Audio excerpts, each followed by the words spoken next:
प्यारे बच्चों, इकोनॉमिक्स में माइक्रो इकोनॉमिक्स चल रहा है। कल हम लोग पढ़े थे, आज लेक्चर 2 है, इसीलिए हमने इस पर लिख भी दे रहे हैं लेक्चर 2। तो व्यष्टि अर्थशास्त्र और समष्टि अर्थशास्त्र कल बताया था कि अर्थशास्त्र के 2 प्रकार होते हैं। तो व्यष्टि अर्थशास्त्र जिसको कहते हैं माइक्रो इकोनॉमिक्स, बहुत महत्वपूर्ण है क्लास 12th में। तो इसकी परिभाषा क्या है? व्यष्टि अर्थशास्त्र के अंतर्गत अर्थव्यवस्था की व्यक्तिगत इकाइयों का अध्ययन किया जाता है। देखिए, माइक्रो इकोनॉमिक्स में व्यक्तिगत इकाइयों का अध्ययन किया जाता है, मतलब एक समूह नहीं, इंडिविजुअल। जैसे व्यक्तिगत उपभोक्ता, एक उपभोक्ता, व्यक्तिगत उत्पादक मतलब एक उत्पादक, एक फर्म, एक परिवार, एक उद्योग, एक साधन। तो अब क्लियर हो गया होगा कि व्यक्तिगत इकाइयों का अध्ययन किया जाता है व्यष्टि अर्थशास्त्र में। दूसरा है समष्टि अर्थशास्त्र, इंग्लिश में कहते हैं माइक्रो इकोनॉमिक्स। समष्टि अर्थशास्त्र के अंतर्गत संपूर्ण अर्थव्यवस्था का एक इकाई के रूप में अध्ययन किया जाता है। इसमें देखिए, संपूर्ण अर्थव्यवस्था का, इसमें क्या था माइक्रो इकोनॉमिक्स में? व्यक्तिगत, और इसमें है संपूर्ण अर्थव्यवस्था का एक इकाई मान लिया जाता है, पूरे राष्ट्र का, पूरे देश का, पूरे अर्थव्यवस्था का समष्टि अर्थशास्त्र में किया जाता है अध्ययन। जैसे कुल मांग, कुल बचत, कुल निवेश, राष्ट्रीय आय, जीडीपी, जीएनपी, ये आगे आप लोगों को पढ़ाया जाएगा कि एडी क्या है, एस क्या है, जीडीपी क्या है, जीएनपी क्या है।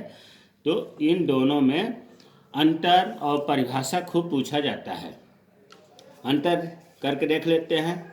अभी हमने परिभाषा बताया कि माइक्रो इकोनॉमिक्स में व्यक्तिगत इकाइयों का अध्ययन किया जाता है। पहला अंतर तो यही हो गया कि व्यक्तिगत इकाइयों का अध्ययन किया जाता है। समष्टि अर्थशास्त्र में होगा संपूर्ण अर्थव्यवस्था का एक इकाई के रूप में अध्ययन किया जाता है।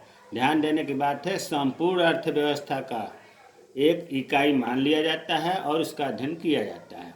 दूसरा अंतर होगा उदाहरण। व्यष्टि अर्थशास्त्र का उदाहरण ऊपर हमने लिखा था, इसीलिए यहाँ नहीं लिखा। जैसे एक उपभोक्ता, एक उत्पादक, एक फर्म, एक परिवार, एक उद्योग, एक साधन, ये व्यष्टि अर्थशास्त्र के उदाहरण हुए। समष्टि अर्थशास्त्र के उदाहरण कुल मांग, कुल बचत, कुल निवेश, राष्ट्रीय आय, जीडीपी, जीएनपी, रोजगार का स्तर। दूसरा अंतर उदाहरण से हो गया। तीसरा, इसका उद्देश्य संसाधनों के सर्वोत्तम आवंटन से होता है। जो माइक्रो इकोनॉमिक्स है, इसमें जो संसाधन हैं उनका बंटवारा किस ढंग से हो, ये इसमें उद्देश्य होता है, ताकि सबको सुचारू रूप से जो उसके पात्र हैं उन्हें संसाधन मिले। समष्टि अर्थशास्त्र का उद्देश्य जो है संसाधनों के पूर्ण रोजगार व विकास से है। इसमें अधिक से अधिक रोजगार मिले, इसमें इस बात का मुख्य उद्देश्य होता है। माइक्रो इकोनॉमिक्स का मुख्य समस्या है कीमत निर्धारण। जो चीज़ संसाधन का बंटवारा होगा उसका कीमत कितना रखा जाए, माइक्रो इकोनॉमिक्स की मुख्य समस्या है। और समष्टि अर्थशास्त्र की मुख्य समस्या क्या है?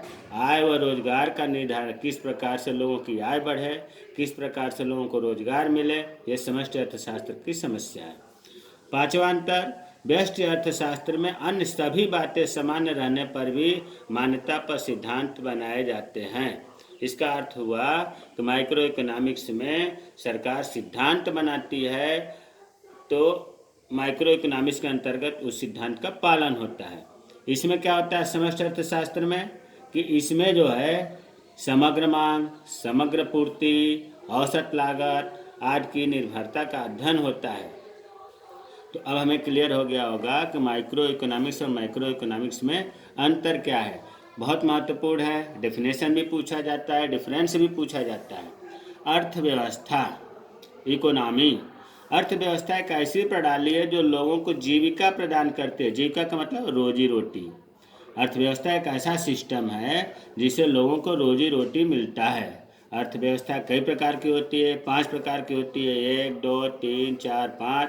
पहला बंद अर्थव्यवस्था, दूसरा खुली अर्थव्यवस्था, तीसरा पूंजीवादी अर्थव्यवस्था, इसी को बाजार अर्थव्यवस्था भी कहते हैं। चौथा समाजवादी अर्थव्यवस्था, इसी को योजनाबद्ध अर्थव्यवस्था भी कहते हैं। पांचवा मिश्रित अर्थव्यवस्था। विस्तृत अर्थव्यवस्था भारत में है।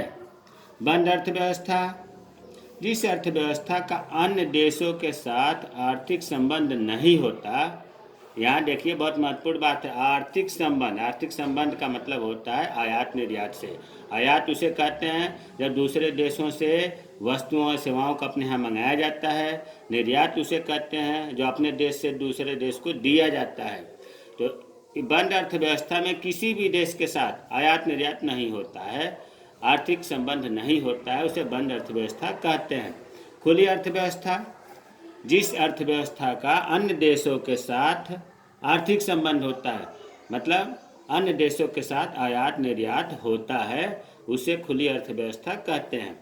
पूंजीवादी अर्थव्यवस्था, ये पूंजीपतियों के हाथ में होता है। वह अर्थव्यवस्था जिसमें समस्त आर्थिक क्रियाएं बाजार की स्वतंत्र शक्तियों से निर्धारित होती हैं। स्वतंत्र शक्तियों से, इसमें गवर्नमेंट का हस्तक्षेप नहीं होता है।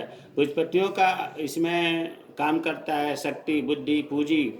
इस पूंजीवादी अर्थव्यवस्था का मुख्य उद्देश्य होता है लाभ कमाना। उनको तो अधिक से अधिक लाभ कमाने के लिए इसमें अपनी योजनाएं चलाते हैं। समाजवादी अर्थव्यवस्था, वह अर्थव्यवस्था जिसमें उत्पादन उपभोग संबंधी सभी निर्णय सरकार के अनुसार लिए जाते हैं। मुख्य उद्देश्य समाज कल्याण करना है। समाजवादी अर्थव्यवस्था जो है, इसमें उत्पादन उपभोग संबंधी निर्णय, कोई भी निर्णय है सरकार के अनुसार लिए जाएंगे। और इस समाजवादी अर्थव्यवस्था का मुख्य उद्देश्य समाज कल्याण करना है, आर्थिक लाभ कमाना नहीं है। एक जगह नहीं मिल पाया। मिश्रित अर्थव्यवस्था, मिश्रित अर्थव्यवस्था में पूंजीवादी और समाजवादी दोनों अर्थव्यवस्था, मतलब मिश्रित अर्थव्यवस्था ऐसी अर्थव्यवस्था है कि उसमें लाभ कमाना भी मुख्य उद्देश्य है और समाज कल्याण करना भी मुख्य उद्देश्य है। भारत में पूछा जाता है कि भारत में कौन सी अर्थव्यवस्था कार्य करती है, तो इसका उत्तर होगा मिश्रित अर्थव्यवस्था। अगर इसमें किसी को कोई दिक्कत हो तो मेरा मोबाइल नंबर जो व्हाट्सएप नंबर है 9719239532 9719239532 है। इसको आप बढ़िया से, जितना मैं सुंदर लिखा हूँ इससे भी सुंदर आप नोटबुक में लिखेंगे, याद कर लेंगे। माइक्रो इकोनॉमिक्स का पहला चैप्टर चल रहा है। जय हिंद, जय भारत।